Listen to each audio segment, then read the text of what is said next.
रचनात्मक शून्यता, क्या आप इसे ऐसे ही नहीं सुन सकते जैसे मिट्टी बीज प्राप्त करती है, और यह नहीं देख सकते कि क्या मन स्वतंत्र खाली होने में सक्षम है?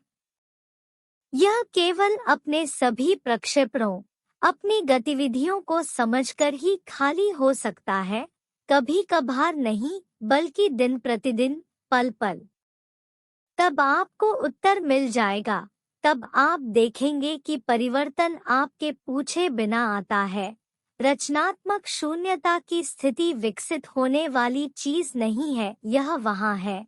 यह अंधेरे में, बिना किसी निमंत्रण के, और केवल उसी अवस्था में आती है क्या नवीनीकरण, नवीनता, क्रांति की संभावना है। आत्मज्ञान, सही सोच आत्मज्ञान के साथ आती है।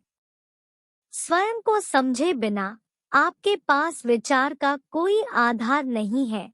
आत्मज्ञान के बिना आप जो सोचते हैं वह सत्य नहीं है। आप और संसार अलग अलग समस्याओं वाली दो अलग अलग संस्थाएं नहीं हैं। आप और दुनिया एक है। आपकी समस्या दुनिया की समस्या है।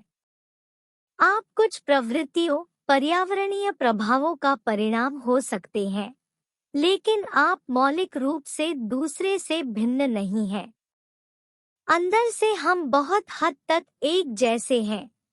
हम सभी लालच, दुर्भावना, भय, महत्वाकांक्षा आदि से प्रेरित हैं। हमारी आस्थाओं, आशाओं, आकांक्षाओं का एक समान आधार है। हम एक हैं, हम एक मानवता है। हालांकि अर्थशास्त्र और राजनीति की कृत्रिम सीमाएं और पूर्वाग्रह हमें विभाजित करते हैं। यदि आप दूसरे को मारते हैं, तो आप स्वयं को नष्ट कर रहे हैं। आप समग्रता के केंद्र हैं, और स्वयं को समझे बिना आप वास्तविकता को नहीं समझ सकते। हमारे पास इस एकता का बौद्धिक ज्ञान है, लेकिन हम ज्ञान और भावना को अलग अलग हिस्सों में रखते हैं, और इसलिए हम कभी भी मनुष्य की असाधारण एकता का अनुभव नहीं कर पाते हैं। रिश्ता एक दर्पण है। आत्मज्ञान किसी सूत्र के अनुसार नहीं होता। आप अपने बारे में जानने के लिए किसी मनोवैज्ञानिक या मनोविश्लेषक के पास जा सकते हैं, लेकिन वह आत्मज्ञान नहीं है। आत्मज्ञान तब अस्तित्व में आता है जब हम रिश्ते में खुद के बारे में जागरूक होते हैं, जो पल पल दिखाता है कि हम क्या है। रिश्ता एक दर्पण है जिसमें हम खुद को वैसे ही देख सकते हैं जैसे हम वास्तव में हैं। लेकिन हम में से अधिकांश लोग अपने आप को उस रूप में देखने में असमर्थ हैं जैसे हम किसी रिश्ते में हैं, क्योंकि हम जो देखते हैं उसकी तुरंत निंदा करना या उसे उचित ठहराना शुरू कर देते हैं। हम निर्णय करते हैं, हम मूल्यांकन करते हैं, हम तुलना करते हैं, हम इनकार करते हैं या स्वीकार करते हैं, लेकिन हम वास्तव में कभी नहीं देखते हैं कि क्या है, और अधिकांश लोगों के लिए यह करना सबसे कठिन काम लगता है। फिर भी यह अकेले ही आत्मज्ञान की शुरुआत है।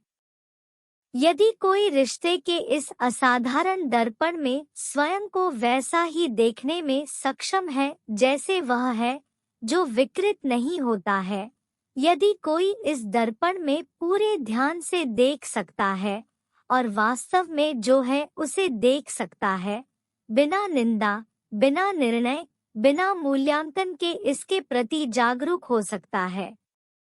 और कोई ऐसा तब करता है जब गहरी रुचि हो। तब वह पाएगा कि मन खुद को सभी कंडीशनिंग से मुक्त करने में सक्षम है, और केवल तभी मन उस चीज की खोज करने के लिए स्वतंत्र होता है जो विचार के क्षेत्र से परे है। आखिरकार मन कितना भी सीखा हुआ या कितना भी क्षुद्र क्यों न हो, वह सचेतन या अचेतन रूप से सीमित, अनुकूलित है, और इस संस्कार का कोई भी विस्तार अभी भी विचार के क्षेत्र में ही है। इसलिए आजादी बिल्कुल अलग चीज है।